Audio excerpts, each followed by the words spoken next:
Good morning, Twitch. Welcome on in. I'm your host, BullMuscle. Got a good show for y'all today. Going to be doing leg day. Be back in the gym. Just get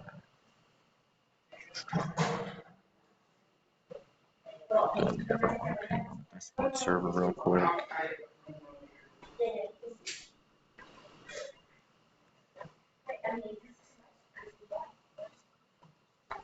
There we go. Figure out how to make a intro work on mobile. Still trying to figure out the kinks of that. We'll get there. Just haven't quite figured that out.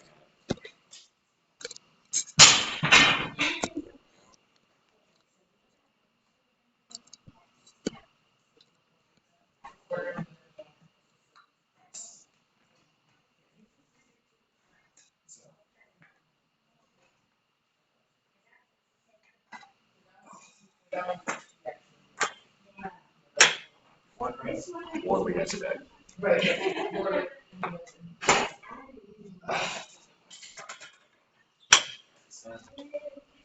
We got leg day. What are we going to do? Start with plus one. Move on to lunges. Calves there as well. And like curls, leg extensions, and that should do it. So it shouldn't be the world's hardest leg workout, but shouldn't be easy either. It's just a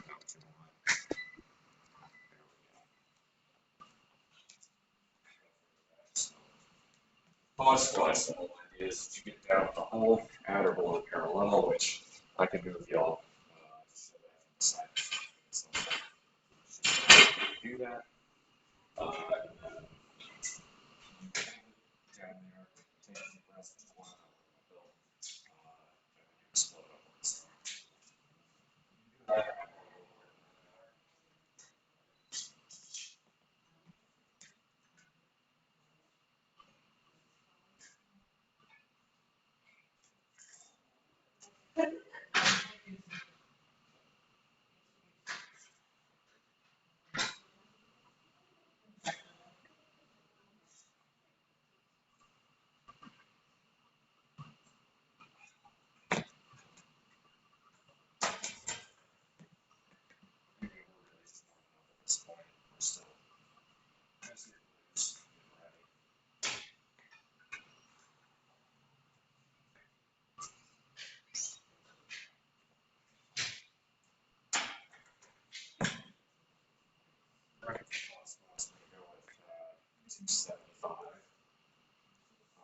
See how we go on it. I kind of want to get like a 3 count at the bottom, something like that. It may take this off actually, so I can.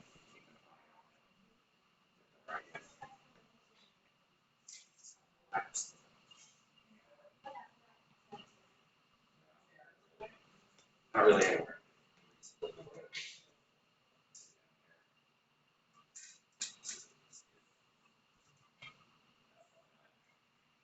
That's okay. Still feeling that. That's how these things go. Okay. Sound is garbled. Okay. That's not ideal. Thanks for saying something. Kind of surprised it is, but like, what do you mean when you say it's garbled? Like, is it too quiet? Is it not very clear? What do you can you elaborate? We're still trying to figure out a little bit of that stuff, so I can see if we're going about that. Try and use a Bluetooth audio, but I don't. Not clear. Okay. That's very strange. It should be better. All right, let me try Bluetooth audio. Let me see if is that any better? You know, maybe the move is to put y'all here. That may be a better option. If y'all come, yeah, that's probably better. Go ahead and move y'all there. Sounds fine to me. Okay. So maybe Bluetooth audio is the move. We'll see how that works with music. Maybe a little difficult to pull off, but we'll see. pull it up. I'm feeling pretty good. I think we can go straight into it from 135. So this will be 275, I believe. Make sure I got that right. Yeah. Oh, no, that's not right. There we go. Just gonna add the plates.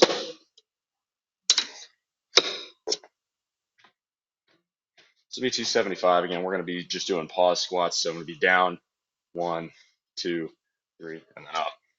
Tell y'all what, actually, try to get y'all at the right angle here. Move y'all down just a bit. See if that won't work better. A bit tinny. Okay. Y'all, I have no idea how to fix that. Let me try this. Let me know if that's any better. While y'all do that, I'm gonna hit this set.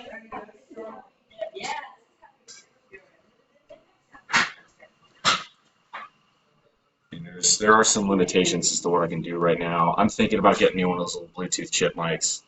I don't know if that would work better. All right, but let's go ahead and hit a set.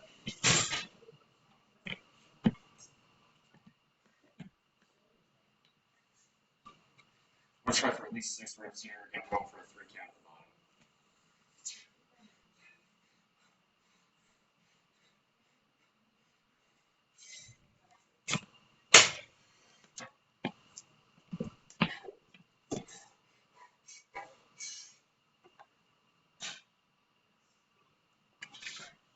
Thank you very much for the follow. Thank you.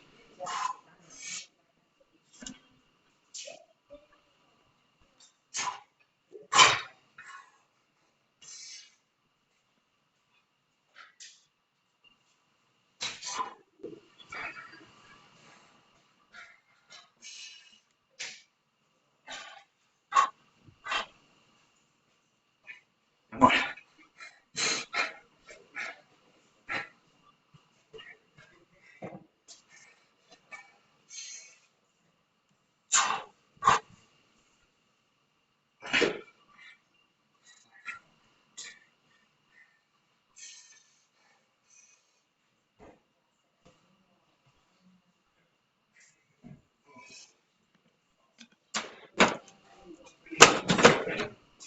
All right.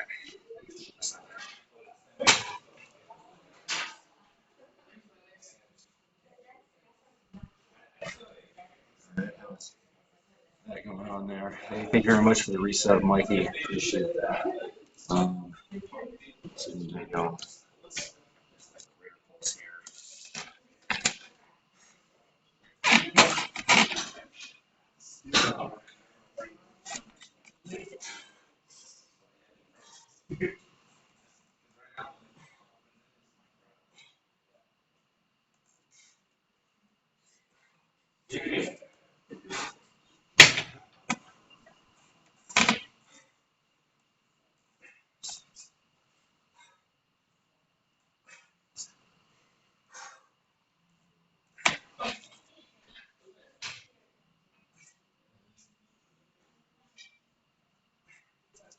Sounds audio still good? Is it better?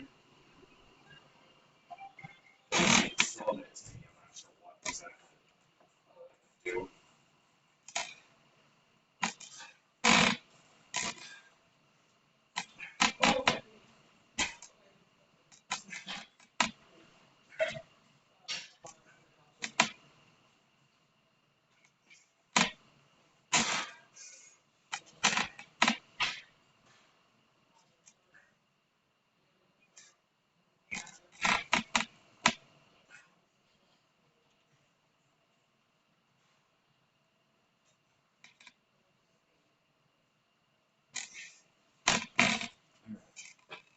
we go.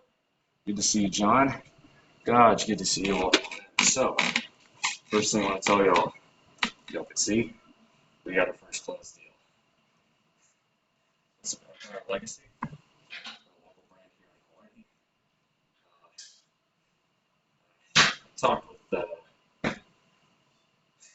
Talked with a lot of people in the company. They really more or less believe in preach exactly what I do.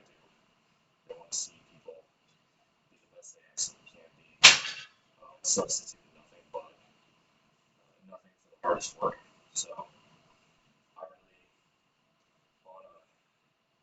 really, on a creativity and vibes and artistic level, from a perspective of a creator, I love seeing those shared values. So I've enjoyed talking with them. So you'll start to see me rock the Empire stuff.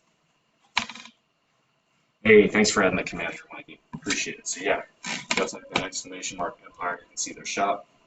They are again ready to support local Hawaii business. It's a good way to get around. Also added the Hawaii state flag as an emoji for the channel. What sucks is that Twitch requires your emojis to be square. So my options were to either give it like a black background and keep it its normal aspect ratio, kind of squeeze it, and I thought that looked better. It's not ideal, but it's still it's it's still something I like having. So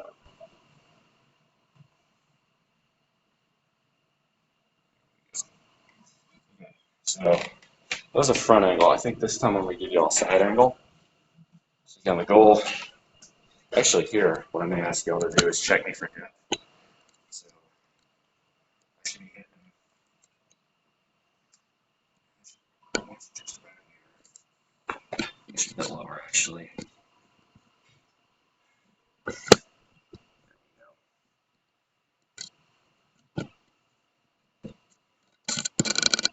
There we go. Okay.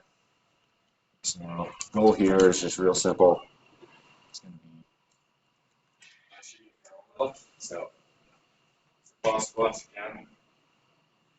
1, 2, 3, and back up. Just looking for about 3 count.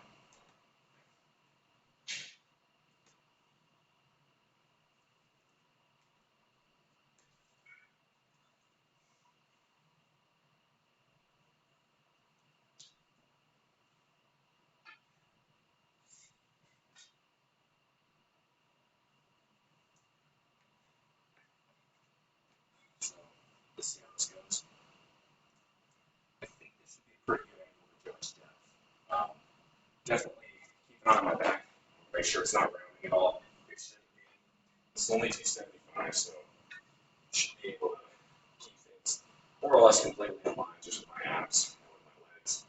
We're not going insanely heavy today. And the point of this is spending some time down in the hole with the weight on my shoulders on my back. We'll switch over to music.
How are we shooting today? No PRs.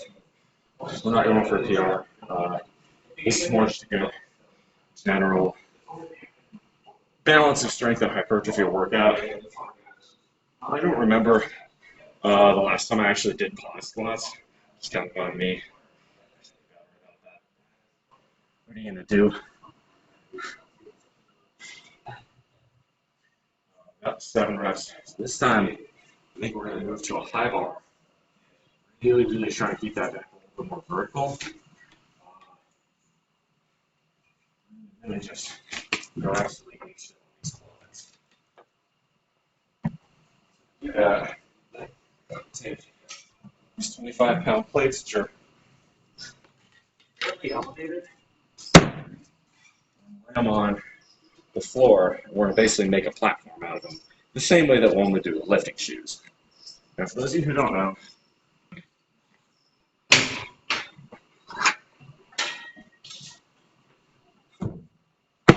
the idea behind lifting shoes is pretty simple. Lifting shoes, the idea is that you have an elevated wedge at your heels that progressively tapers off to where it's almost as though you're standing on your toes, there's a wedge supporting the rest of your foot. The reason you do this is because it naturally is going to move your center of balance a little bit further back. As a result, it's going to allow your torso to remain more erect and more upright. You should see a similar approximation of that with this set, with these plates I've got.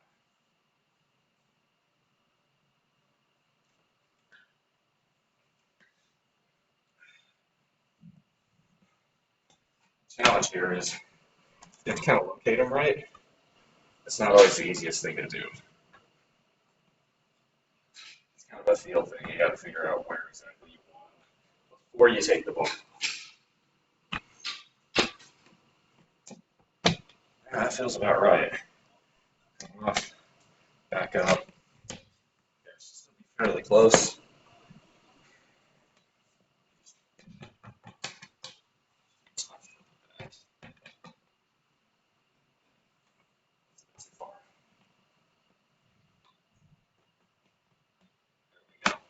So, figure out exactly what I'm doing with the legs. Right. So, my heel's going to go up, elevated like that. That's the idea.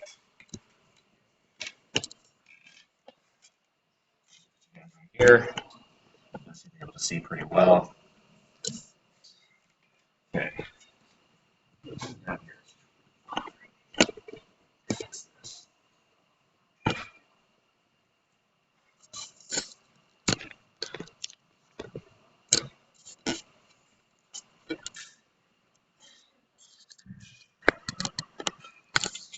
There. That's a lot better.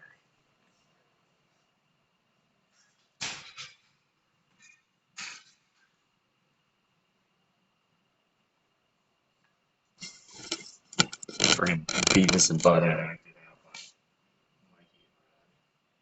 How ridiculous. Okay. Go ahead and hit this. I don't know exactly how many reps we're going to get since these are pauses. Right, I'm down there in the hole. 1, 2, 3. Let's see.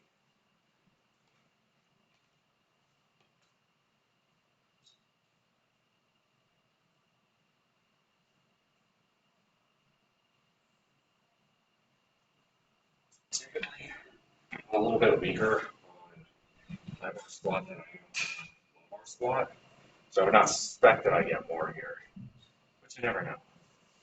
For this, I would definitely want some changes. So we're going to go that. Tell you what I'm going to do here, okay? I'm going to turn, first off, all this has been Bluetooth headphones off. I'm going to turn it on here, and I would like y'all to confirm whether or not you can hear the music I'm playing. Because that would actually be quite useful if I could have music playing and say,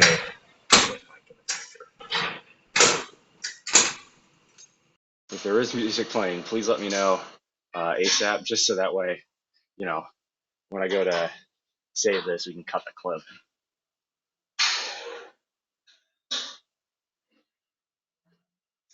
All right.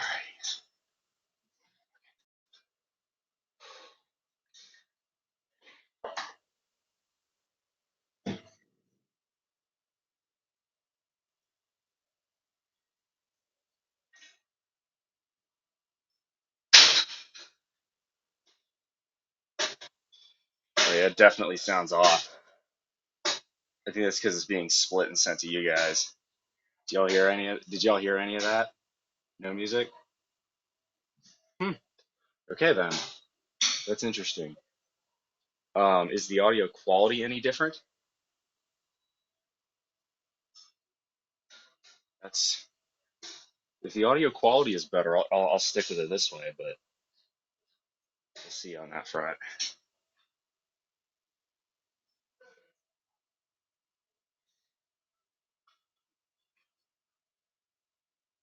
All right.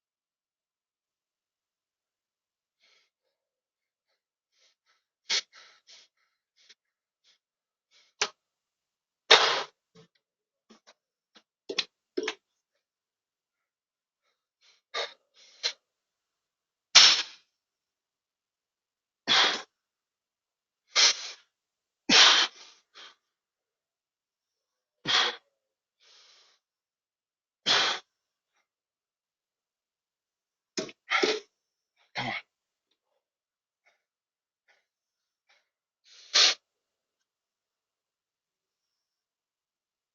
Come on.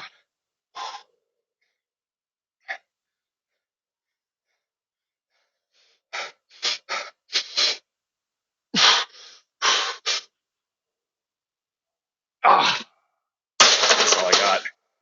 Damn, that's hard. Lightheaded.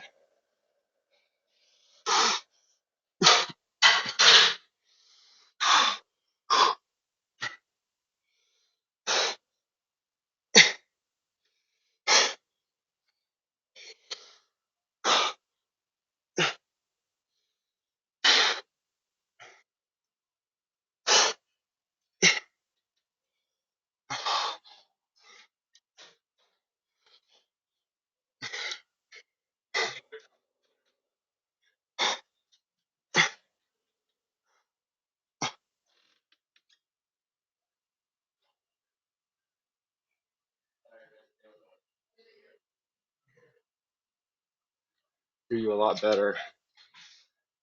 Okay, so you can hear me a lot better, and it was cutting off before, but it's not cutting off now.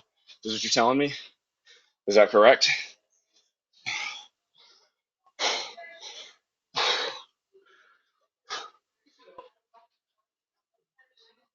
Interesting. Good to know. Thank you.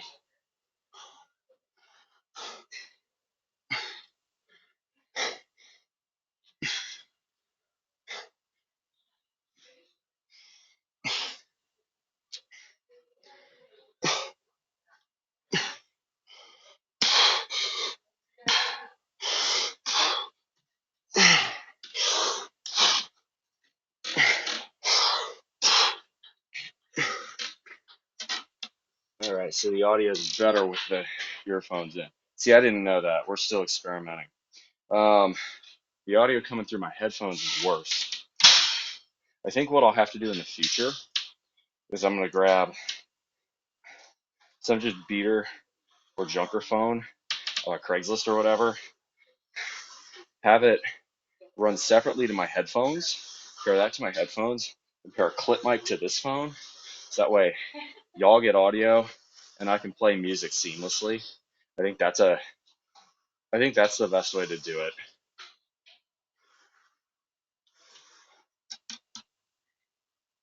So I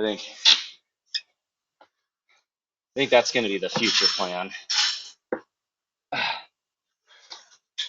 So now I think we're gonna hit lunges next. So yeah, we'll do what we're gonna do. There we go. $0 Baldwin piece thrown the cops field over to hand a key piece of evidence. I like Baldwin's an idiot, and it's very good proof as to why gun safety courses are a very necessary thing. Of course, you can lead a horse to water, but you can't make the horse drink. And someone as arrogant as Alec Baldwin absolutely could have taken a course and just not paid attention. And if he had done that, well, there's not a whole lot you can do. That's his own fault. He should bear responsibility. But let's go for I think 165 to start. We're gonna do 3 sets of lunges.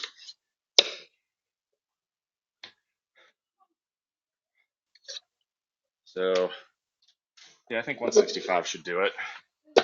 So okay, speaking of mic checks and sound checks, like if it's coming from the headphones, it should be as clear over here as it is when I'm standing in front of the camera. And I hope that's true. That would be really nice. How's the sound right over here? Is it the same? Like if I'm standing over here talking to y'all, is it the same as if I stand here and I'm talking to y'all? You see what I'm getting at? Sounds the same? Excellent. Wasn't the safety guy on set? That doesn't matter. If you are handling a firearm, it is your responsibility to know how to safely and correctly operate that firearm. I'm a huge fan of gun rights, but rights come responsibilities. And Alec Baldwin failed in exercising his responsibilities properly. That's right. This is one where I wish the NRA in particular would get away from political advocacy quite as much and go back to what it used to do first and foremost, which was offer gun safety classes. They still do that, but it seems to have taken a back seat in recent years. Um, to me, that one seems obvious. The firearm can be lethal, and if you don't know what you're doing, the odds of it being lethal are a lot higher.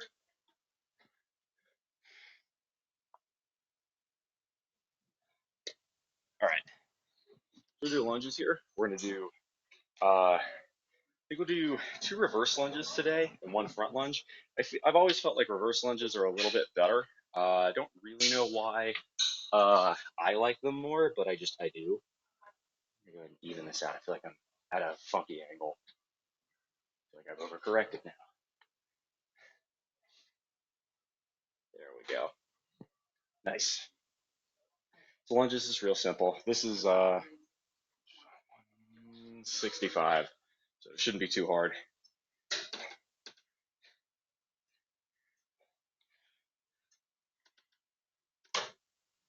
Feels like a hat compared to 275. That's how it always is when you go down weight. Weight you would think like going up feels heavier, going down feels lighter, no matter what that weight is.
All right, that's pretty good.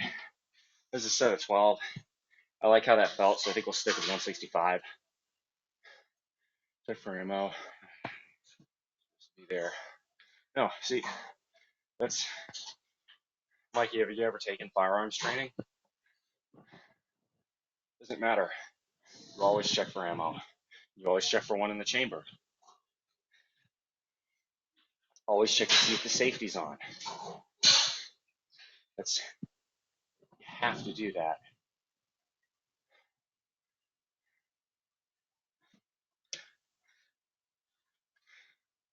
Standard Hollywood too.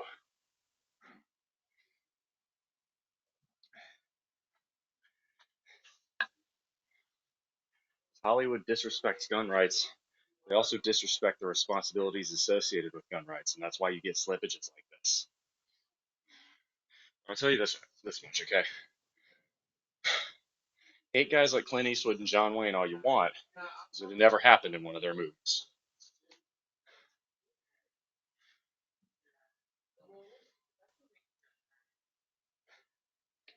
It's a symptom of a greater rot within Hollywood.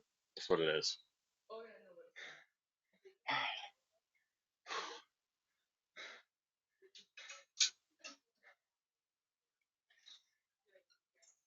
Yeah, I definitely think the move going forward is I think I'll add it to my throne. I'll add a clip mic.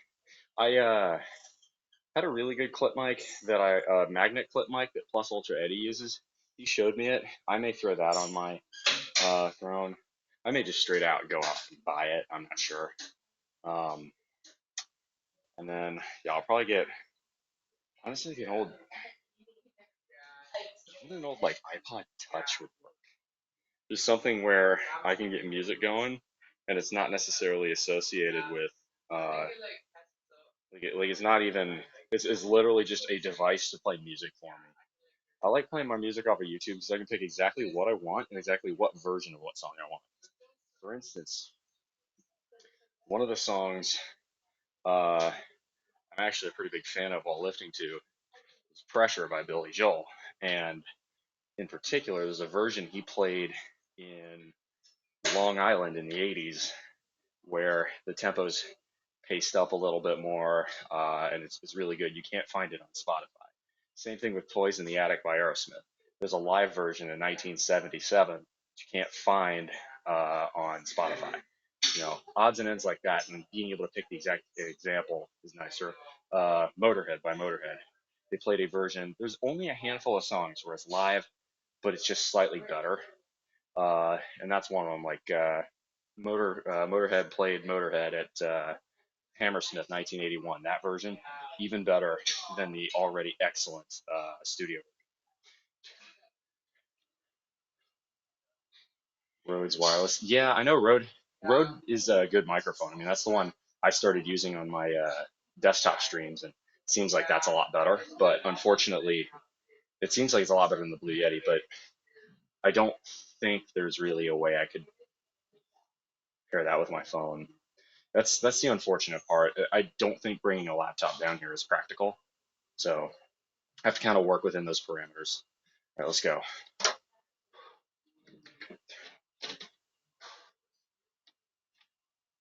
It's too close. I'm gonna hit this. Gonna back up some. Front lunges, you always got to space it out.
It's good. Yeah, there's still a few kinks to work out with how to set this up for sound and everything. I mean, these broadcasts will get better in the same way that my broadcast in South Carolina got better over time. It's just slow optimizations that you really only can truly figure out with trial and error. So it's, throw them into the pond, and that's the best way to learn how to swim. That's kind of my method.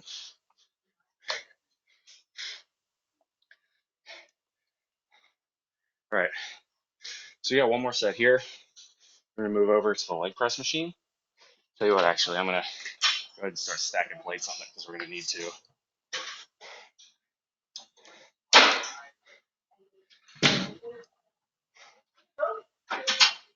In general, I don't like to use the leg press machine as my sort of prime mover. I think the squat and the deadlift are better. Romania deadlift as well. My reasoning being that the squat requires balance in a way that the leg press doesn't. The leg press is just mash the platform as hard as you can to push the weight. And there's value in that, but all the balance muscles, right? Your abs are engaged, your upper back is engaged. Everything has to be engaged to do a squat properly. That's why I think the squat's a superior exercise. But for a lot of volume, especially for quads, leg press is an absolutely great tool to have in your arsenal. It shouldn't be, it shouldn't be that you only do one or the other. Variety is the spice of life. Let's go ahead and get one more set here.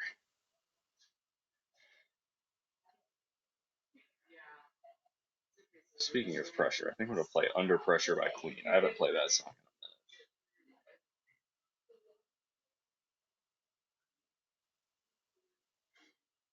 And I don't care who you are, uh, Queen is amazing. I've never met someone who didn't like Queen.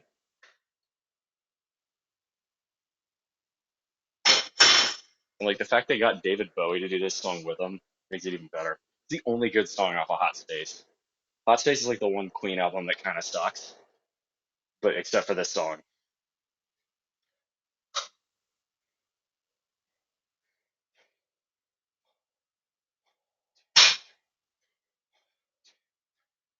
Pressure.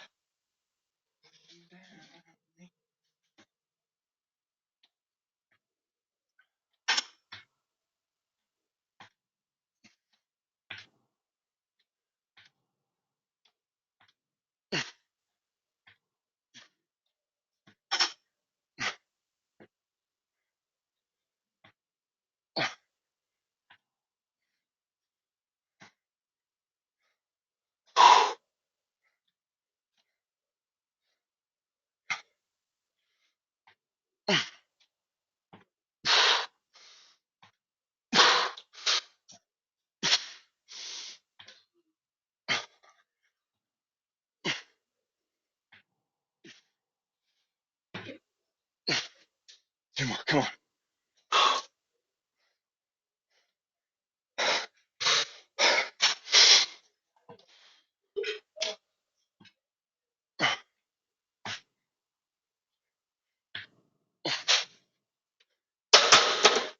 People on the streets.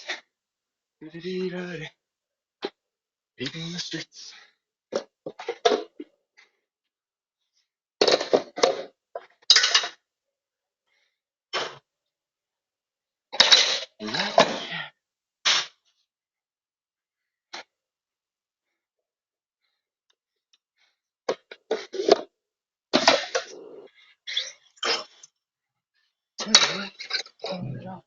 Like a blind man.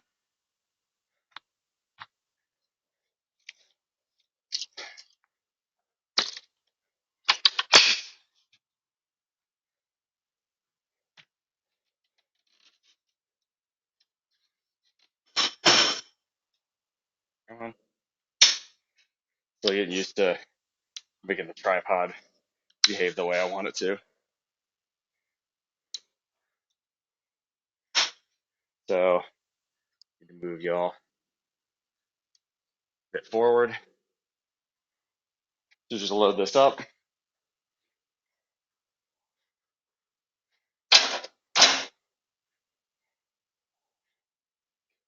I think we'll start with 5.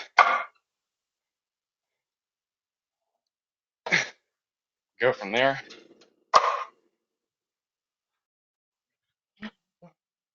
Now,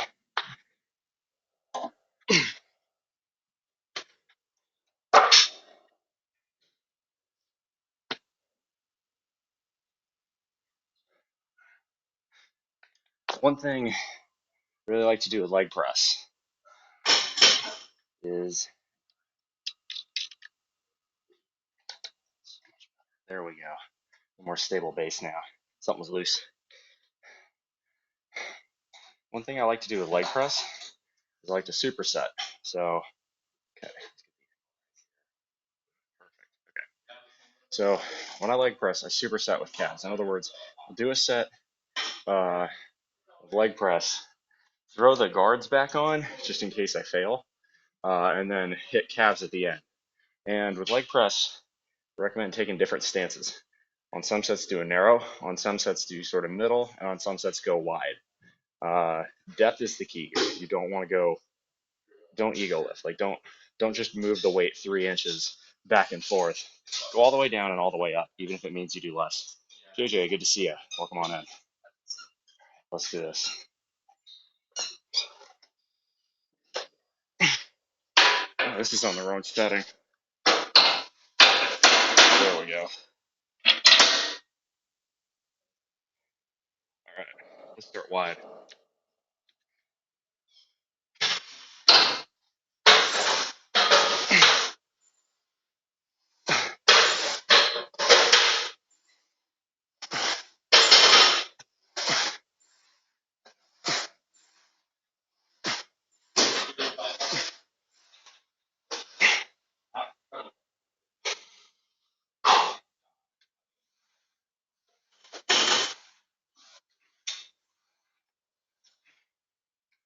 Let's go for 15.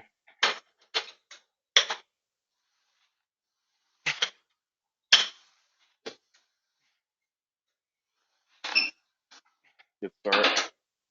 So usually for every 1 set I do on leg press, I will do, for 1 rep I'll do on leg press, I'll do 2 reps on squat or calves.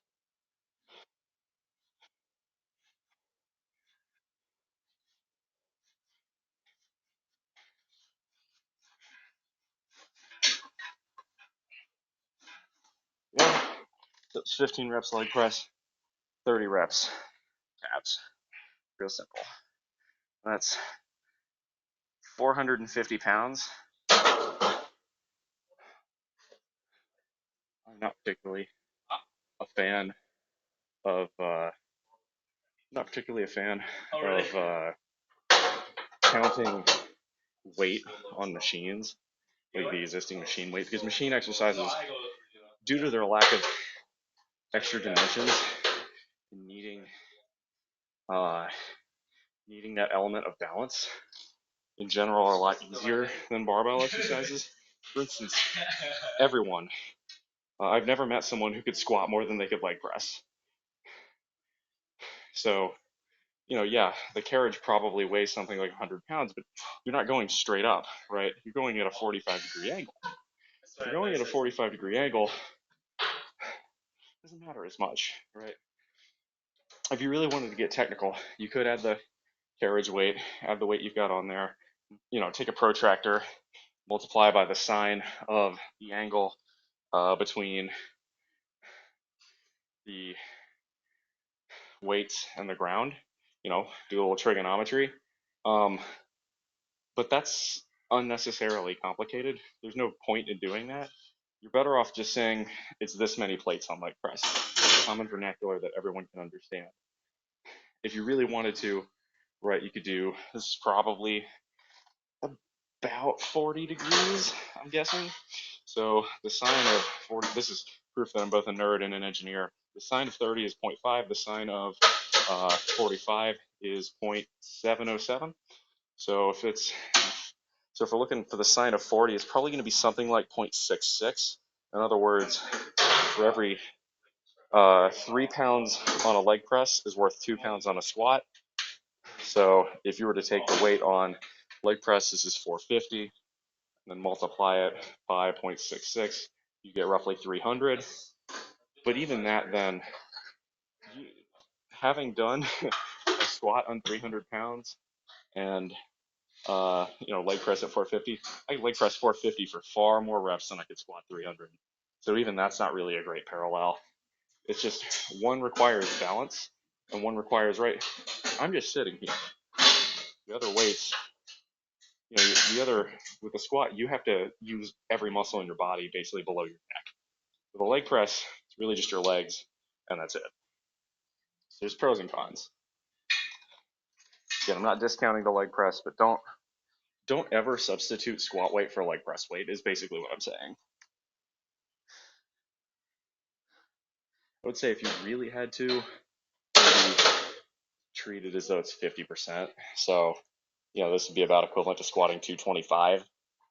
That seems about right. 15 rep that fairly easily. Could have probably gotten another 5 or 6 RPE. Honestly, I just pushed myself a little bit harder, but yeah.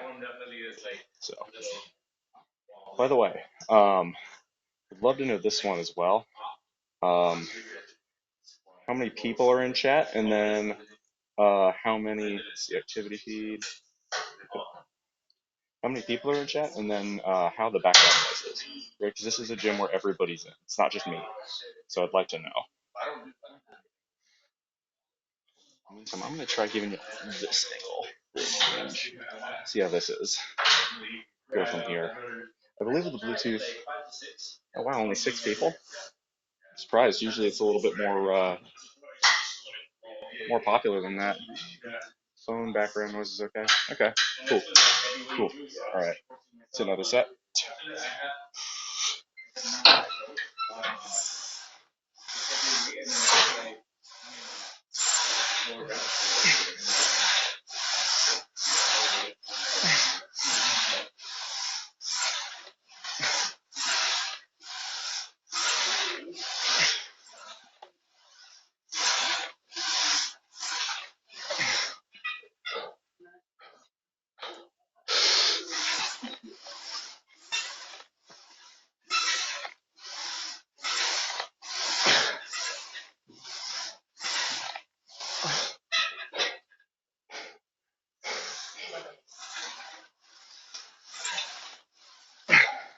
This is 20, and that was with a narrow stance.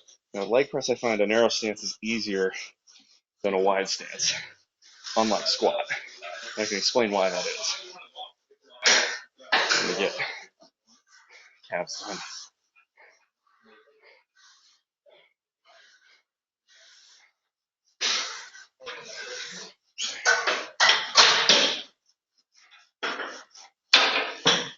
Nice. How's work for the past few days? Work's been good. Not too much to talk about there.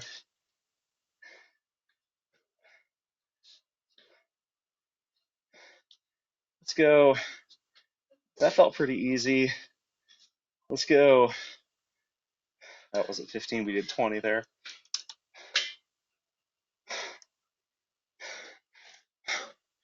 We're going to go up to 7 plates, but first I'm going to get some water.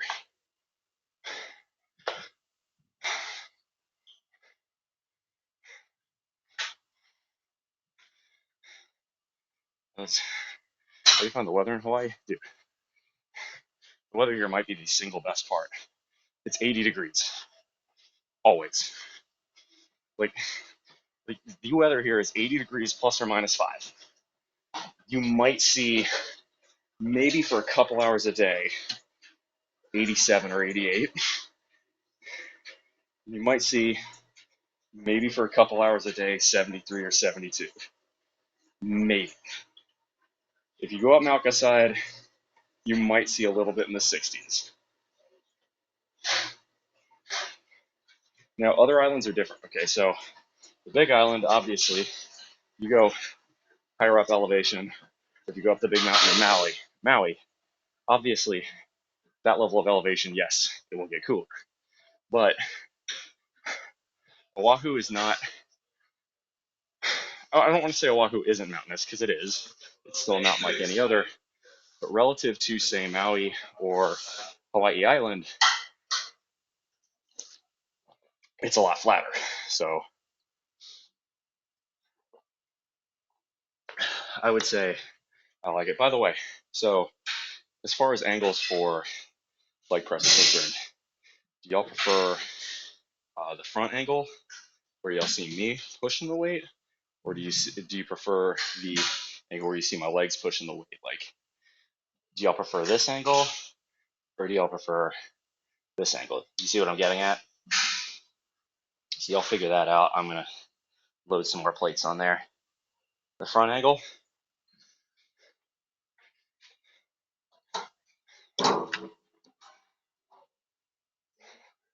I guess I should say the angle of the first set or the angle of the second set.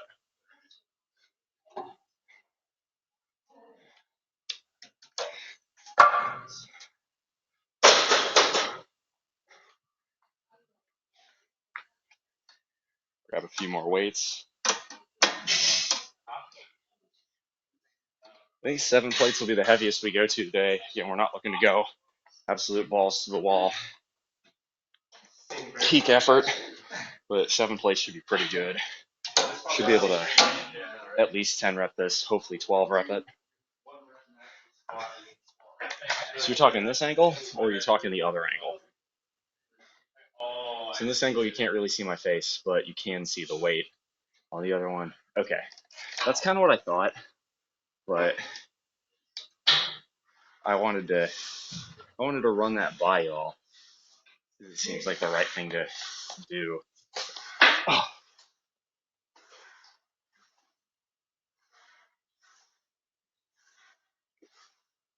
All right. Let's see. So far we've done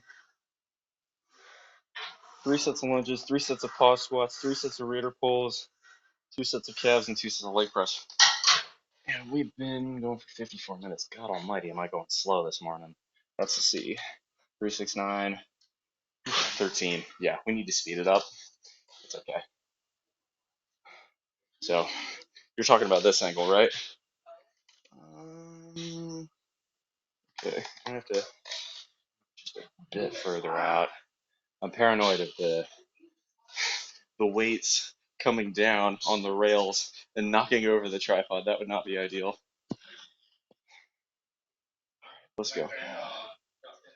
This one, we'll do a wide stance for this guy. Sort of the same thing. Again, I generally just I do wide and I do narrow. I don't necessarily do anything else. You can do sort of in between for benefit either way. Really up to y'all. All right, let's do this.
Yes, excuse me, I did part there. If you've ever leg pressed really hard, it happens. There's not not a lot you can do about it.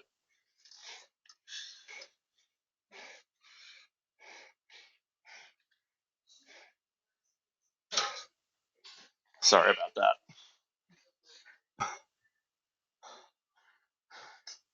Am I running a particular workout program?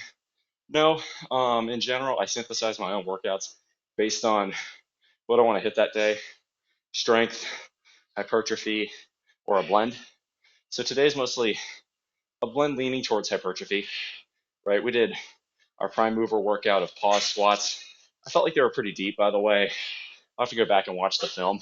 I certainly felt like I was, especially because I was down there for 3 seconds the first 2 sets. I feel like I kind of cut myself short on the high bars a little bit. It was more like 2 seconds. Again, I'll have to go back and see that on film. But no, in general, I synthesize my own workouts.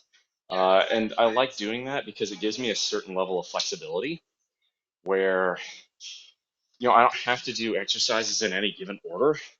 Now, there are some basic principles that I stick to, and I think everyone should stick to. The first workout, like your workouts for strength should come, like your exercises for strength should come at the beginning. And in other words, your prime mover exercises. So these are going to be your deadlift, your bench, your squat, your shoulder press, your bent over rows, right? The big compound movements that most people tend to associate with, your PRs. These are your most central nervous system intensive units of working out usually. So it's going to require the most energy. You enjoy high volume, light, medium weight versus high intensity and low reps. I think it's best to balance it. I think if you only do one, you're going to sacrifice an element of a good physique, right? If this is sort of the bodybuilder versus powerlifter question in general. I think bodybuilding is the more valuable thing for most people because most people lift in the gym for an aesthetic. If you're a power lifter, you're doing a lot of these 3-rep sets, a lot of these 4-rep sets, a lot of these 2-rep sets. There is nothing wrong with that, but you're not going to build the aesthetic that maybe a bodybuilder might doing 12-rep sets. However, there's something to be said for peak explosiveness on really learning how to psych yourself up for a set and learning to really test what you're truly capable of that powerlifting forces you to do that bodybuilding does not. So I really think there's really good elements of both, but that's a great question. So in general, I would say the best approach is to do a little bit of both. Now, if you are competing for a bodybuilding competition or competing for a powerlifting competition, it should go without saying that doesn't apply. You should focus on the sport you're competing in. I'm not a professional trainer, of course. I think that one's kind of a duh factor.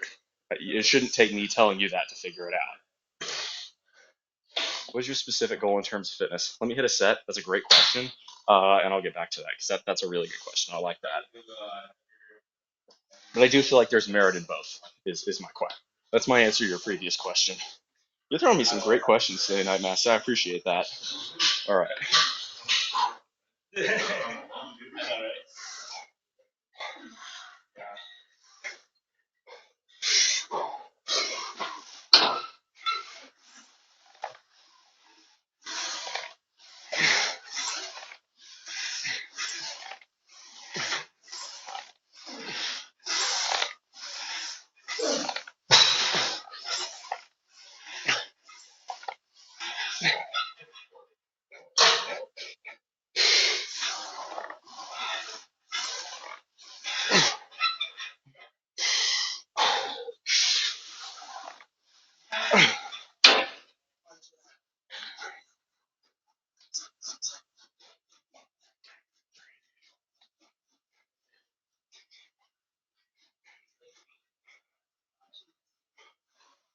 Okay.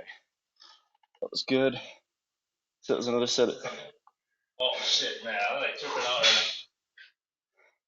There's another set at 7 plates. We're gonna go down to 4 plates now. We're gonna do these for a lot more volume, a lot more endurance. This will be like a 20, 25 rep set. So maybe all over here while I unrack. So what is my specific goal in terms of fitness? This is a really good question. I would say right now, short term. Short term for me is going to be I have a modeling runway show coming up August 3rd. And as a function of that, my goal in terms of fitness is just to maintain the muscle I have while I diet away a few remaining pounds, particularly around the abs. So really just trying to get the aesthetic on point, which is why maybe I'm not going as heavy as I have in the past. I'm really just trying to finish my cut strong, but that's short term, right? So that's a question for, oh, you guys back over here. That's a question for the short term. Longer term, I think it's going to be a little dependent on how I look at the end of the cut. I'm pretty close to where I want to be in terms of definition. I'm pretty close to where I want to be in terms of size. I feel like I'm just at the point, right? So I'm a natty lifter. I'm just at the point to where if I got much bigger, I think I'd have a whole lot of people accusing me of being on steroids when I can't be due to the nature of my previous job, or couldn't have been due to the nature of my previous job, and I don't want to be even with this job. So I run the risk of not being natty. So for me, I think I've reached, at the end of my cut, I've reached sort of that point where I'm more or less content. So it's going to be mostly maintenance at that point. You know, obviously try to get a little bit more strength, a little bit more definition, but I feel a little bit like I've reached that perfect balance point to where any further improvement, not to say I don't want it, but any further improvement would warrant trying to do things that I'm not necessarily sure would be worth the cost. I'm not necessarily saying I'm at my natty ceiling, because I'm not, but it would be a lot more training. It would be a lot more sacrifice for a little rewards. This is called burrito efficiency, or diminishing marginal returns, right? The example of noob gains is the perfect example of diminishing marginal returns. So when you're starting out in the gym, you know, your first 2-3 months, if you're committing, you see tremendous progress. Those are noob gains because your body's not used to it and you're starting from a lower base, which means you can make progress a lot faster. Then as time goes on, you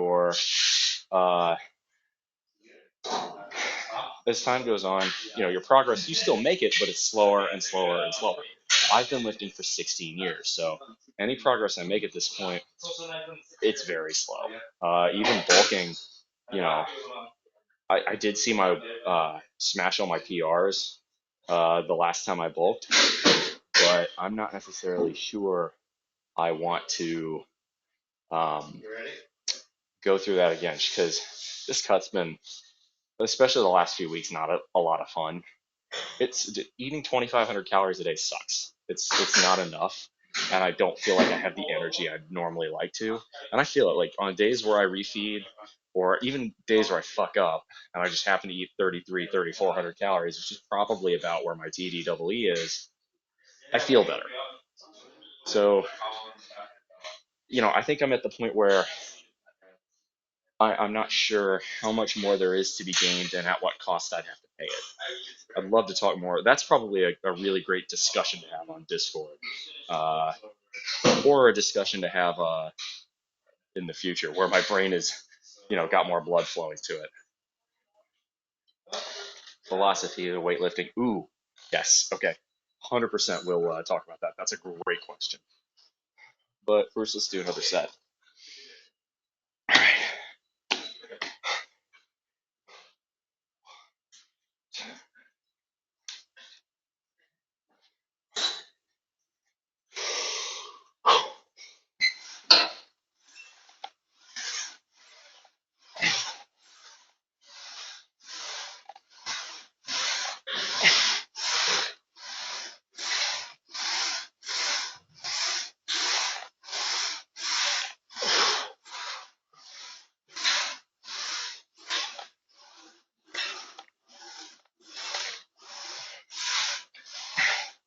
16. Come on.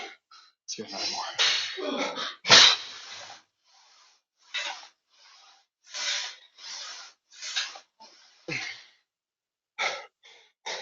20.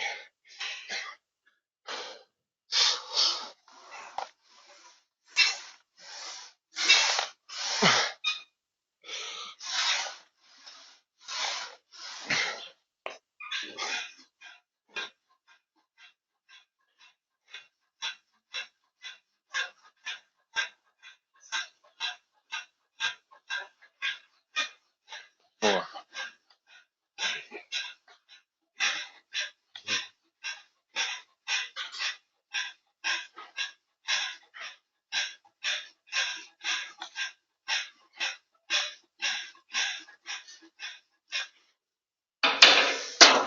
Nice.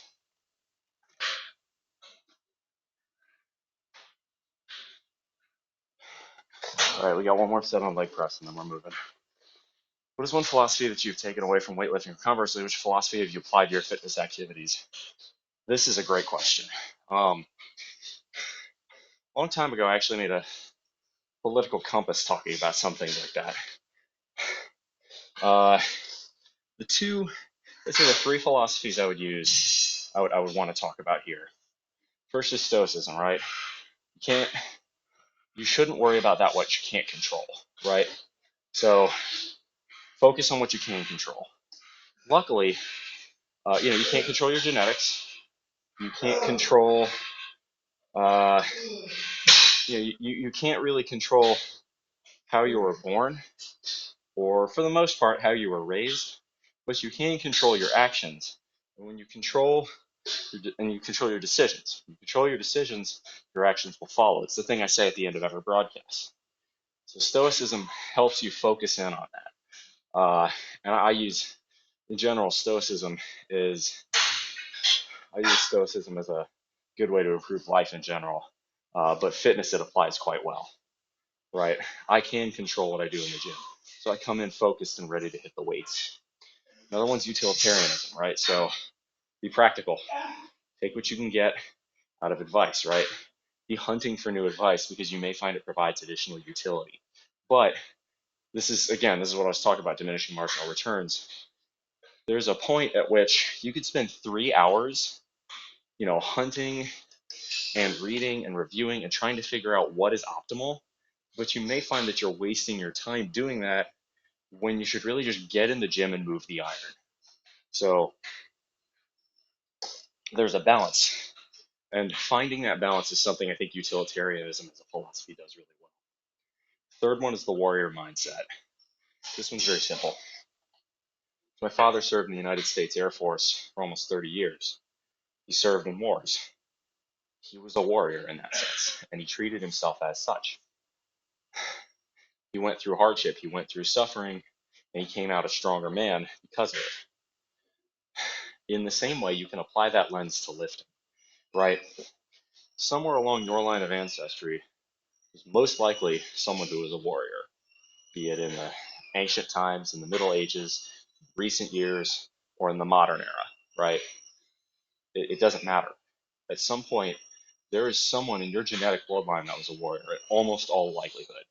I would say that's probably the case for 99% of people on this earth. So you have to go and look at that person and say, I have this person's blood in me. This person was able to suffer through great things and fight with everything he had. Why, you look at that and all of a sudden the weight seems a little bit easier, a little bit smaller. So that's a really good philosophy as well. The other one I've learned for weightlifting in particular is psyching up, which is something the East Germans and the Soviets pioneered. As you all know, I'm not exactly the world's biggest fan of communism, but this is a really good technique the Eastern Europeans used to use. And I'll talk about it more after this set.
down there.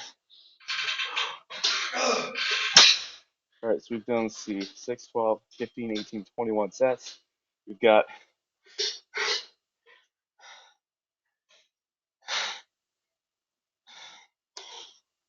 3 leg extensions, 3 leg curls, 3 Bulgarian splits, and then we're done. So we'll move. Okay, first, take that back. We'll de-rack. Now this is just a personal pet peeve of mine. The people that insist you have to unrack all your weights. I don't think that's necessary. Statistically speaking, on a leg press, for instance, the vast majority of people will always have at least one plate on there. So I feel as though it would be a waste of most people's time for me to unrack every single plate. So I leave 1, maybe 2 plates on there. Can you tell I'm an engineer yet? I've had my employer talk about it. It's like, you shouldn't tell people that you're an engineer.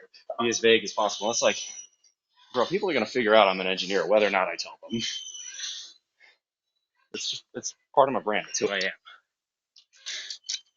I'm a huge fan of optimization. That's why utilitarianism appeals to me. Optimization is a kind of a fundamental principle of utilitarianism. All right. So we have leg press, or not leg press, sorry, leg curls. Leg curls is, I personally prefer the prone leg curls. Unfortunately, this gym doesn't have that, so we have to work with what we got. These are seated leg curls. The principle is really simple. I mean, if you've ever been to a gym, you've probably seen this piece of equipment, right?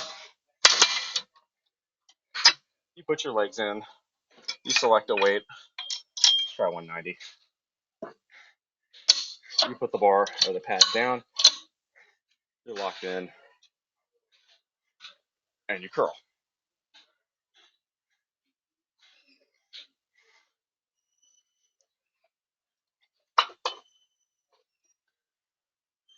I moved the back of the chair a bit too far back.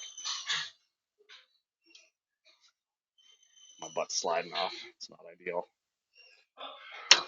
You want to think about this the same way you want to think about like a bicep curl. The difference being that your hamstrings are your biceps here.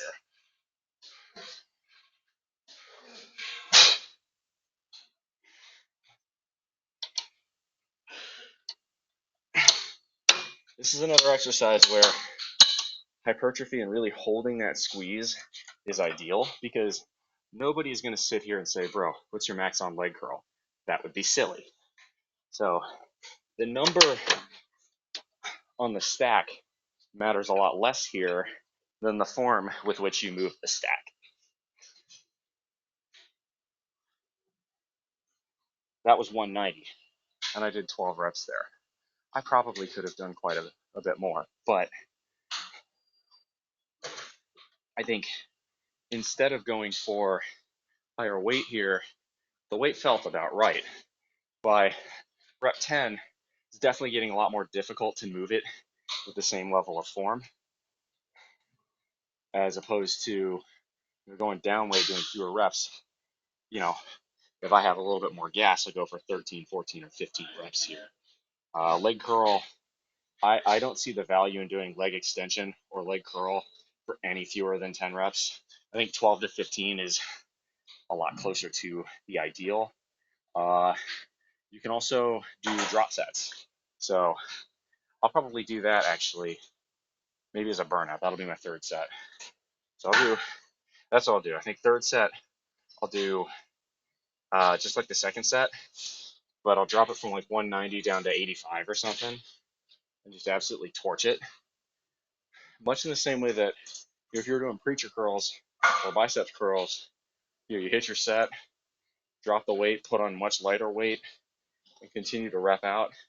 That really gets those fibers burning, gets that hypertrophy going. So again, I think the best parallel for your arms is your legs, and vice versa. So what I mean by that, like shoulder press is almost akin to a squat, right? Where the delts are parallel to or sort of akin to your glutes. Your biceps are akin to your hamstrings. Your triceps are akin to your quads. Your forearms are akin to your calves.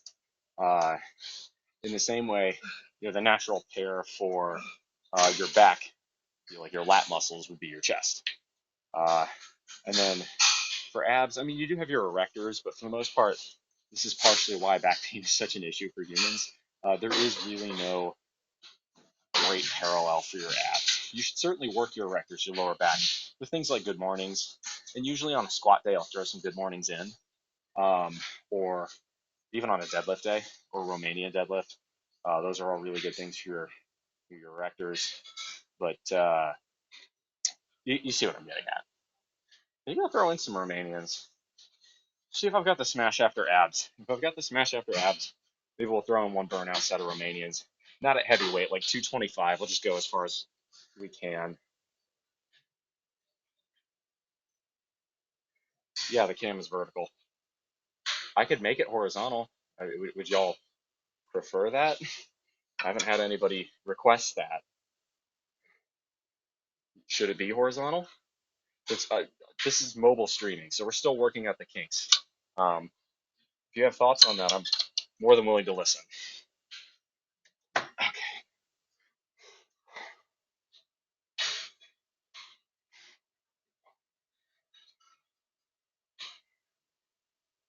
Good to see you, Talio.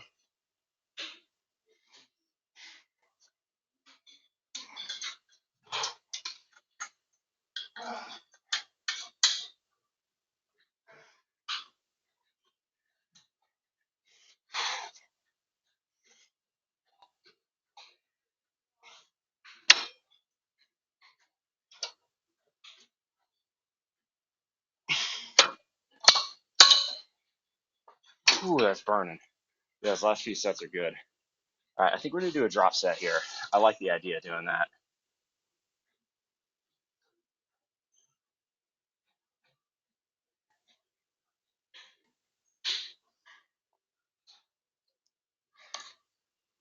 Your mobile streaming, didn't realize you're on a phone.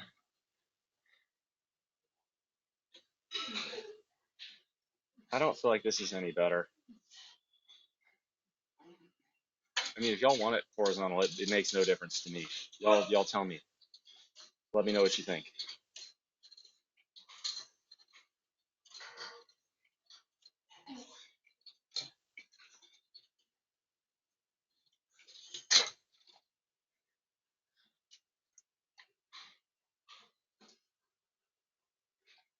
Yeah, horizontal's better. I have no preference.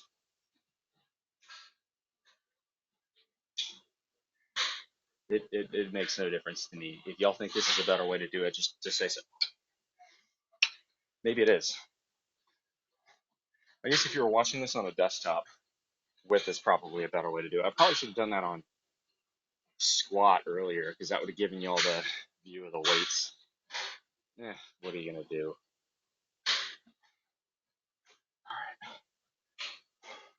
God, I can feel my hamstrings are on fire right now.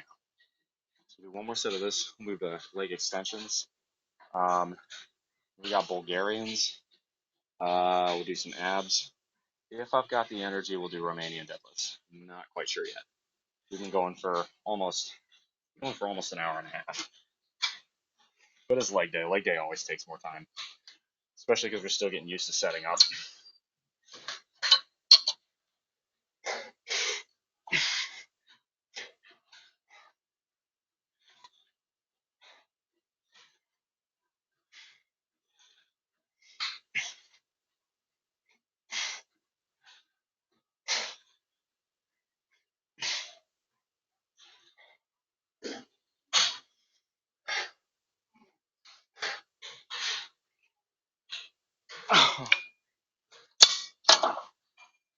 Burnout. Come on. Drop set. Down to 85.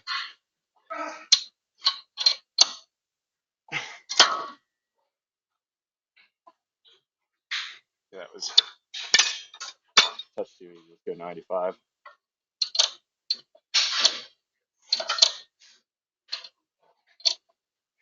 Okay, yeah, it's hurting. Come on.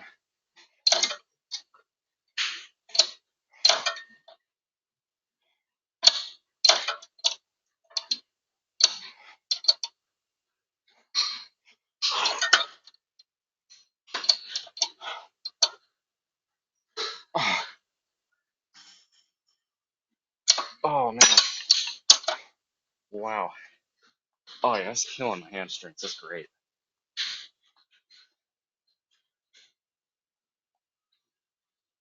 What do y'all think?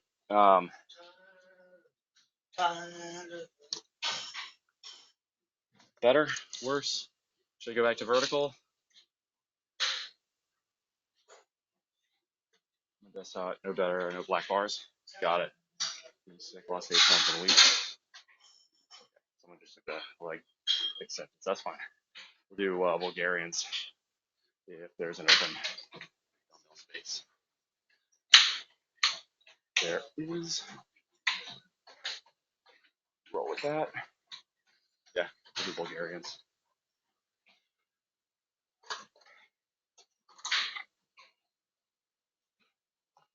Oh. Now these, frankly, just suck. There's really, I have no better descriptors. But actually, we're gonna flip y'all to use the mirror here because there is one. I think that'll give really good view, audience view, camera, switch, boom, yeah. So that'll allow this will work real nice.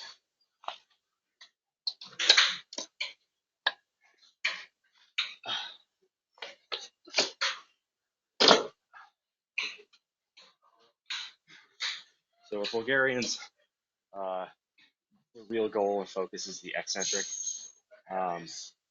She's like on Instagram Live, no black bars. I got you. Well, again, this is only my second time live streaming with mobile, so uh, we're still working out the kinks. You'll have to excuse uh, some of the hiccups to start. So with Bulgarians in general, it's not supposed to be a heavyweight workout, especially given that we've already done most of the hard stuff. So considered applying for a job at Twitch. You should. It'd be a great thing to try and do. Give it a shot, bro. Why not? Stretch 50s. And if that's too heavy, we'll go down weight. So the idea behind Bulgarians is really want to work deep into the quads. We want to work hamstrings and glutes as well. I feel like you get a really good stretch here going down. It hurts. It's not pleasant. These just suck in general, but what are you going to do? Not do them? That's ridiculous. So we're going to go. So what you do is you take one leg, put it on a bench or on some other platform, and you go down. Oh, these are awful. Oh.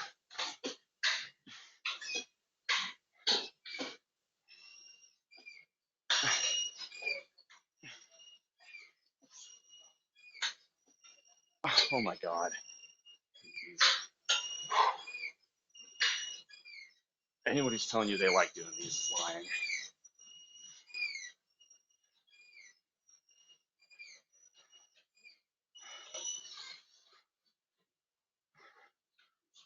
Oh, golly. Oh, ouch. Many hot sauce bottles you feel on this shirt. Oh, happy birthday, Big Red. Appreciate that. Happy birthday, man. Thanks for sharing. I felt pretty good. That was a set of 10. Blackberry bourbon jelly. I bet that's excellent. Oh no. I'm gonna go ahead and mention. Ooh, I don't think I showed you all the backside of the shirt. Let me do that. So you may notice by the headline that I got a clothing deal. It's a brand called Empire Legacy. You can, no, it's not a lunk alarm.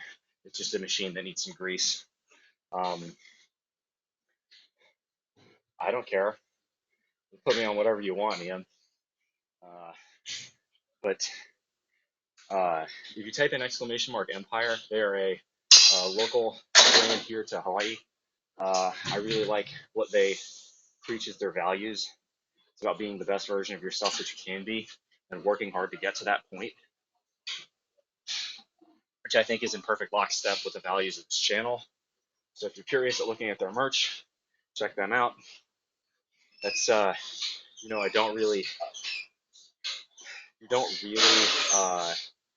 see a ton of ads on my channel. I don't like sponsoring stuff, but people came to me. They really like what I do, and I like what they do in return. So, you know, I'm not getting paid by them, but they said, yo, would you rock this shirt if we were to give it to you? And I'm like, hell yeah, I would. It's comfortable. It's very breathable, which in a warm place like here in Hawaii, it's very helpful. They've got hoodies, surf shirts, tanks, t-shirts, hats, sweatpants, you name it. They've got a whole bunch of good stuff. Really recommend checking them out. So definitely, there you go. That's the closest thing you'll get to sponsored content on this stream, apart from the ads that Twitch forces me to run, which if I could disable, I would.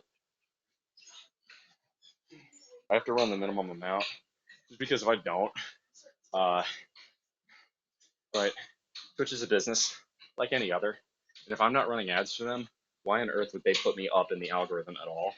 So I run the bare minimum to remain a partner, or not a partner, sorry, an affiliate, but I try to do no more than that, as you'll know. All right, second set Bulgarians, let's go.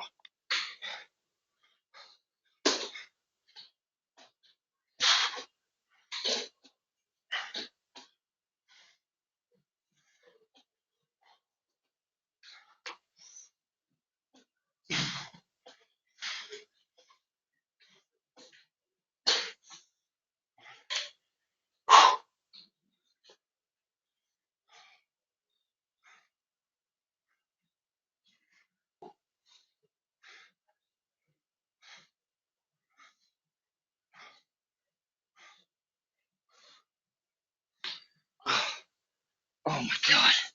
God, that's killing. Oh, one more. Only one more of those, thank God. And then we got leg extensions, and then we got abs. By the way, speaking of modeling, give you an update on that. So August 3rd, there's going to be a show at Ala Moana in downtown Honolulu for runway modeling. And yours truly is going to get to open the show. So I'm pretty excited about that. I have to get my diet on point. I've been stuck in the upper 210s for way too much time. This morning I weighed in at 214.9, just progress. But 3 days ago I weighed in at 214.9 and then prompt to overeat that night and completely undo all of my progress. So it requires discipline. You cannot rack a discipline. I have quite literally 3 weeks until the show. So I need to hit it, and I need to hit it correctly. Show up more of the ads. Niam. Type in !Empire. There you go. If you really want good content, Empire Legacy. There you go. Or type in gift. You know, if you want to send me a gift we got thrown, by all means. Like I really try not to make my show about that. I feel as though I don't do this for money or for gifts or whatever. That's not why I stream. I stream because I like what I do. I stream because I like helping people, and I stream because I enjoy it. Right? It's very gratifying to me. I don't need the money. If you ever wish to donate or get bits or anything like that. I'm very appreciative. It's not the basis of my channel. You want a person constantly advertising bullshit to you? There are dozens of other Twitch streamers, and you can go to them. Actually, one of the books I read recently was The Fountainhead by Ayn Rand. Now, while I don't necessarily agree with objectivism, one thing I really like about being financially independent is it does allow me to act a little bit more like Howard Roark. I want to do things, my work, my way. I want to support things I believe in. That's why I'm very happy about the job I work right now. Compared to where my old job is, it's much more aligned with my values. So it's my work, my way. Same thing with doing my stream. I do my stream my way. I will happily pass up the money that Twitch, the peanuts Twitch would give me to advertise more, because I think it ruins the quality of the show.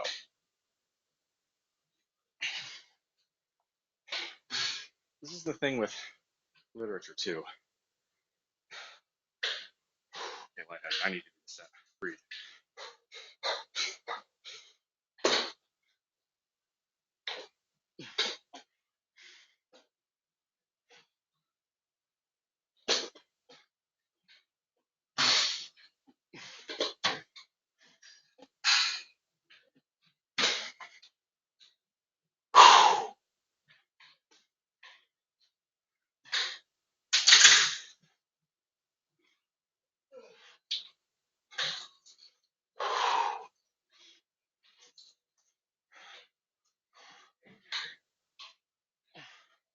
So I've been doing a lot of reading recently. I'm a big fan of reading in general because I think it stimulates the brain. And reading an old book, an actual paperback or hardback book, does something in terms of the way it interacts with your brain more than turning to a typical view. There are plenty of people who do it for money. You and I both know that. So we're going to do leg extensions because it's open, I think. Yep. So I'm a big fan of reading and literature in general, but I'm also a big fan of not throwing the baby out with the bathwater. For instance, I can find value in Thomas Piketty's Capital as a criticism of modern capitalism, even though I may not necessarily agree with all of the solutions. I can find value in objectivist philosophy in the book The Fountainhead, even though I may not agree with everything Ayn Rand says. Your Money or Your Life, I think it's a fantastic book, but I think the advice on investing is out of date because the book was written in 1992 when bond returns were a lot higher and the US was in much better fiscal shape, right? Even after the deficits the Reagan administration ran up, the Bush administration, and this is a big reason why he lost the 92 election, reneged on his promise of read my lips, no new taxes, because it was the right thing to do and it was a good compromise that helped balance the budget later in the 90s under the Clinton administration. A lot of people don't like either of those two presidents, but I actually believe from 1980 to 2000, we had a string of three very, very good presidents. And frankly, in particular, Bush the Elder, I think was an excellent president, but does not get the credit he should. All right, so let's go with 200 here. So for these, what I like to do is a hold. I'm going to go for two. So we're going to go, no, that's right. Need to bring the seat up a bit. We're going to extend and hold. 1, 2, back down. Ooh, that's too heavy. I could do reps on that, but I can't hold it. 2. See?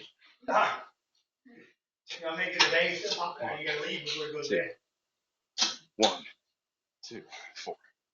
1, 2, 5. 1, 2, 6. 1, 2, 7. 8.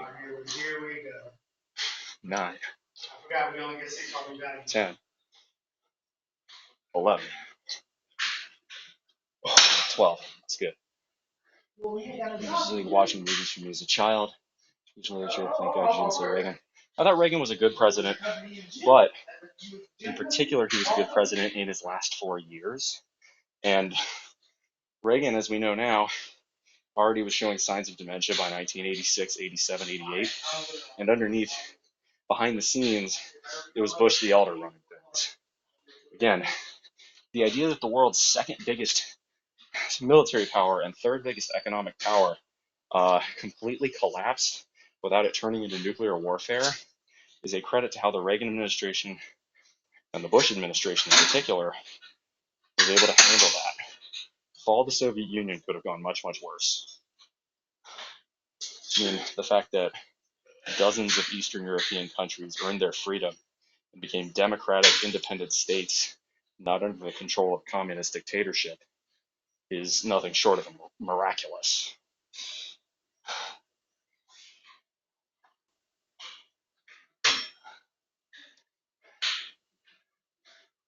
Speaking of not fit to run for president anymore, the 2024 election. I'm not going to comment too much on that because we are in public here, but yikes. That's all I'm going to say about it.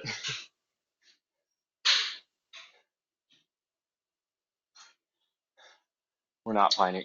So, there's actually a popular misconception about Putin. Putin does not long for the days of the USSR. Now, just because he was KGB doesn't necessarily mean he was a communist. He's a communist. Putin understood and understands that the command economy, the central planning economy of the USSR was an utter failure. What Putin really likes to compare himself to are the czars, not Alexander, but Peter the Great, right? The czars that expanded the Russian Empire in the 1600s, the 1700s, and the 1800s. That's what Putin really would prefer. Putin wants to go back to the days of a Russian Empire with a czar.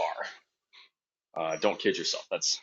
Putin is an imperialist. That's who he is. The war in Ukraine is a 19th century style imperial war.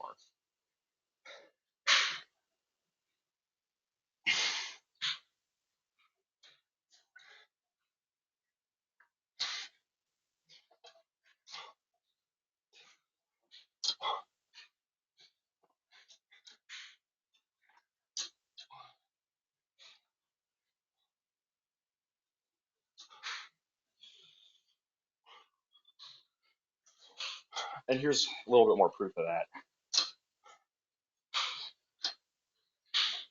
What Putin has cared about, particularly in the Baltic countries as well, uh, or in places like Georgia, Azerbaijan, or even within Russia itself, Dagestan, Chechnya, is the rights of the Russian minorities in those areas, which is code for Russian imperialism. Putin sees that as rightful Russian territory, not as independent sovereign countries of independent sovereign races or ethnicities. Putin's been very clear about that. He does not believe Ukrainian is an ethnicity. He believes they're just Russians.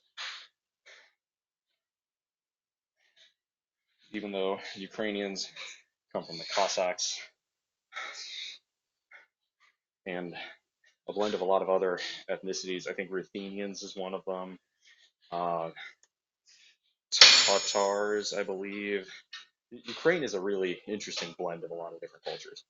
You can say there's value in Russia's claim to Crimea, mostly because it was a Ukrainian prime minister of the Soviet Union, Secretary General of the Soviet Union, Khrushchev, that gave, as a symbolic gesture to unite Ukraine and Russia forever, gave Crimea to Ukraine in the 1950s.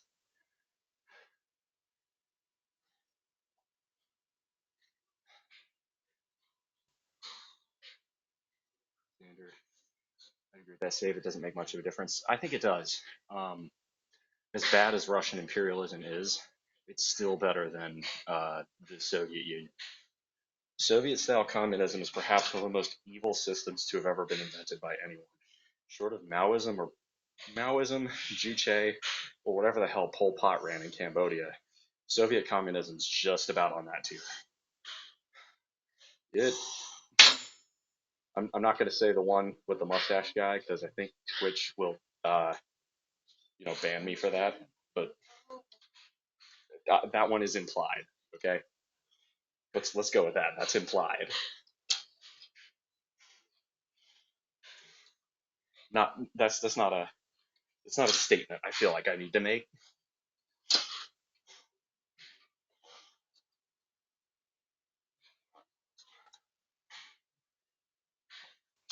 I know YouTube's super finicky about that, which is kind of pathetic, honestly.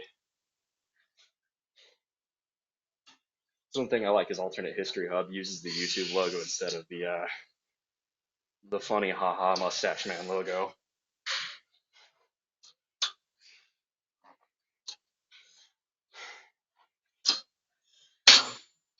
Ouch.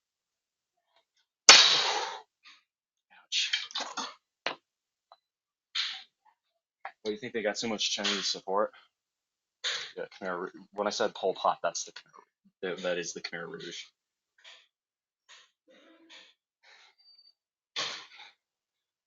Funny haha mustache man. You know who I'm talking about. I just don't think Twitch wants me to say it.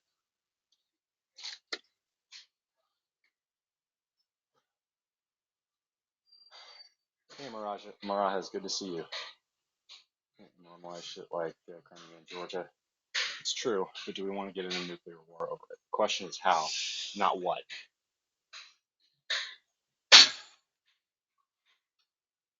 I think the single most evil ideology to have ever been invented is probably Duce, and then Maoism behind that, and then the one that I shouldn't talk about behind that. Radical Islamist jihad isn't far behind. I mean, if you believe as I do that women are people, gay people are people, um, you know, trans people are people, radical Islamist jihad is an unconscionable assault on those people's rights. Are we back? Seems like we're back. Here we go. Are we good? Yeah, I think the Wi-Fi had a hiccup. We're almost done. We only got a couple sets left. Actually, all we got is abs. Damn it. Come on. All right, we're good? Cool. Appreciate that. Sorry. Gym Wi-Fi. Sometimes it's going to have hiccups. So what we're going to do now is, actually, we're going to do hanging leg raises. My grip strength is still pretty good. I haven't done a ton on my grip. Oh god, the Blue Jackets signed good Branson. That's not smart. All right, so hanging leg raises are really, really good for the lower abs. So the idea here is you can either take a weight belt and put a weight on your legs, or you can just hold it. I'm a fan of holding it and going slow on the eccentric, but really it's to each their own. You can do them sitting, or you can do them hanging. I did them sitting yesterday, or on the sort of the Roman chair yesterday, so I'm gonna do them hanging today.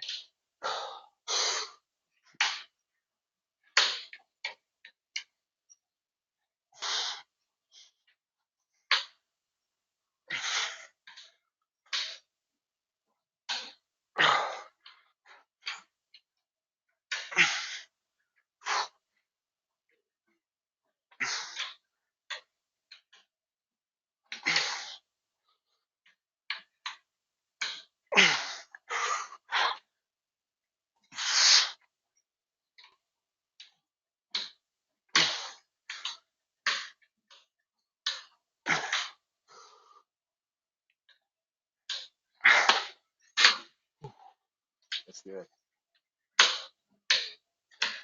Yes, we're good. Big A Mikey. Yes, that's who I meant. Mustache Man is exactly who I meant. Yeah. I mean, to me, there's a certain level of evil that beyond that point, it doesn't really matter. That's like there's a certain level of cold. If you're from the Midwest or the Rocky Mountain states, beyond about like -20, it's just really cold. there's no tangible difference. It's that level of cold where when you breathe in, it hurts your lungs if you don't have a scarf. Like that level of cold. Beyond that point, it's just so cold you don't want to ever go outside. Mikey, you in particular, I'm sure, know plenty about that. So we'll do another set with a 2 count, and then we'll finish with a set with a 5 count.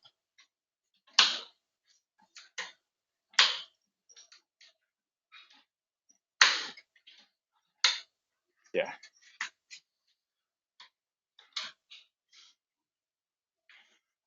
This one, if you find you don't have the upper body strength, lats, shoulders, to do a stable hanging leg raise, don't feel like you have to. This works just as well. The difference for this is that it trains your grip strength a little bit more. I feel like keeping the controls is slightly harder challenge. Remind me of Pacific Thermal Fitness Club Fit 50. I mean, I can't relate. What are weather changes? Like here, what are temperature changes? Here, there's 2 different parts. There's 2 different, I'd say, okay, there's 3 different weather scenarios. Sunny and 80 degrees, slightly rainy and 80 degrees, or raining heavily and 75 degrees, which is usually a Kona coming in. And that lasts for a couple of hours and then it's gone. Like trade winds or something like that. I will grant, if you're on the windward side of this island, like over near Kaneohe or Kailua, or on the North Shore, you may see a little bit more of that third one, a lot more rain. In general, the north and northeastern sections of the Hawaiian archipelago is where you get the most rain. For instance, like Hilo on the Big Island, you're going to get more rain than the Kona side of that island. Western Molokai, for instance, is a little bit drier. A really great example of this is Kaho'olawe, which is one of the 8 islands in Hawaii, but is uninhabited because of unexploded ordnance. The U.S. military may have done patrolling, but Kaho'olawe was very, very, very, very sparsely populated beforehand because it's in the rain shadow of, I believe, Maui and Lanai, and as a result of that, there's no real good source of water there to begin with. It's the same reason Ni'ihau is very sparsely populated. They don't get a lot of water most of the year.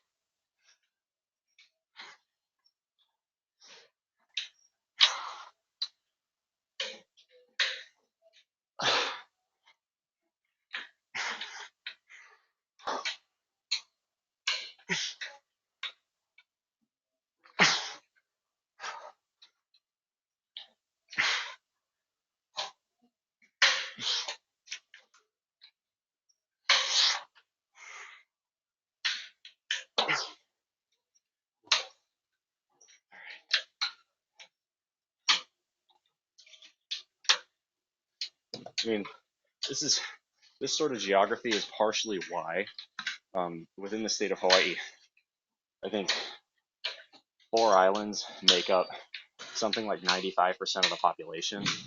Oahu makes up almost 70% of it, and then another 25% is the Big Island, Maui, and Kauai. But Ni'ihau, Molokai, Lanai, and Kaho'olawe put together do not make up a very large percentage of the island, mostly because they don't get a lot of rain, which means historically you're not going to have, right before the age of exploration, you were not going to have a lot of people able to settle there.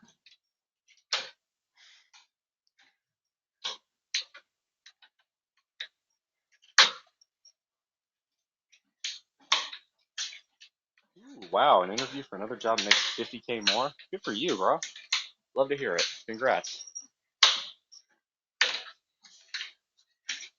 State's weather is Mother Nature on shrooms. Yeah, Kentucky do be like that.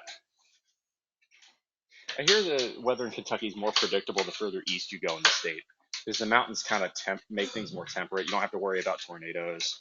You don't have to worry about derechos. You know, whereas Western Kentucky, you're as more as makes no difference. Starting to get into the Midwest and the Mississippi Valley, which is that part of the country is where you see tons of tornadoes, huge changes in weather. You see derechos, you see huge fronts come through. Uh, you're going to see a lot of volatility there. Does it move sooner if I get it? Where's the new job, if you don't mind me asking? I assume if it's given your industry, it's probably Seattle or San Francisco. For your sake, I hope it's Seattle. Seattle's a way better place to live. Touchdown in West Liberty back in 2012. Is West Liberty, in what chunk of Kentucky is West Liberty? What section of the state is that? I'm assuming, based on the name, it's in the western section of the state, but like over near Paducah. But I don't want to assume that and then be wrong.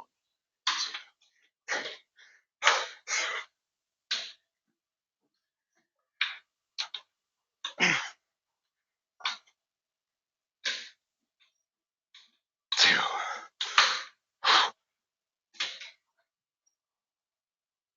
3,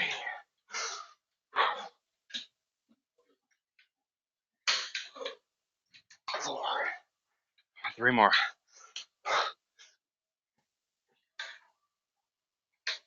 5.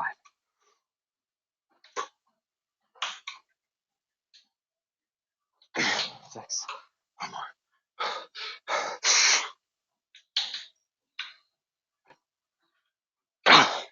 All right, that's all I got. I'm pretty cooked. I don't think I'm going to do Romanians. I'm probably going to go hiking later today, and that will cook my legs even further. Mountain Parkway in between Moorhead and Hazard. Huh. Eastern Kentucky. I'm surprised. That's kind of strange. You've got West Liberty in Eastern Kentucky, but hey, whatever. Well, y'all, I think that's it. So, question is now, who do we raid? So let's see who we got. Salyersville, which is in Eastern Kentucky. I'm surprised by that, but let's see who we got live. So we're going raid. We've got Boulder Hack, Malik, Sergeant Thunder Thighs. All right.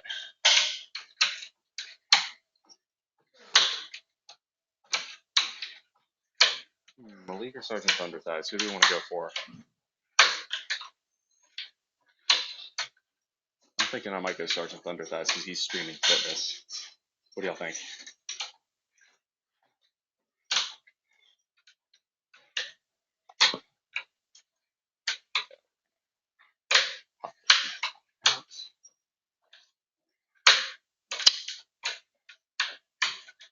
Give it either. Yeah. Let's go. We'll raid Sergeant Thunder Thighs. Just got to figure out how to. Oh yeah, I have to use the Twitch app for that. So let's go to Stream Manager. Make sure I get the name right. SGT Thunder Thighs. Yeah. Raid. Oh, perfect. I didn't realize you can just click one with the app. That's so much better. Leaker Sergeant Thunder Thighs or raid Sergeant. Here we go. We're gonna go ahead and raid Sergeant Thunder Thighs. That is gonna be it for me today. Thank you all very much for showing up. Mikey, thanks again for the resub. Y'all take care. I will probably be live tomorrow. Will not be a lifting stream because tomorrow's a rest day, so we'll chill. We'll hang out. I've got some new decorations I want to show y'all. Yeah, that's gonna be it for me. That is it for this one, y'all. As always, make good decisions. These decisions form your actions. These actions form your habits. These habits form your values. These values form and each us be the guides start through the rough waters of life. Much love, y'all. Come in for the hug.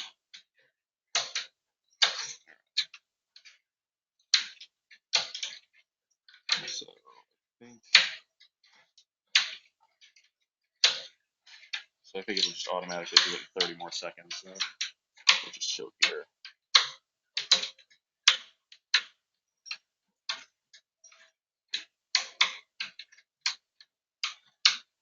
We got 20 more seconds, so I guess we'll just chill. Mikey, if you're there, can you send me a Discord message to make sure the raid works? I'm still new to this, so we gotta figure that out.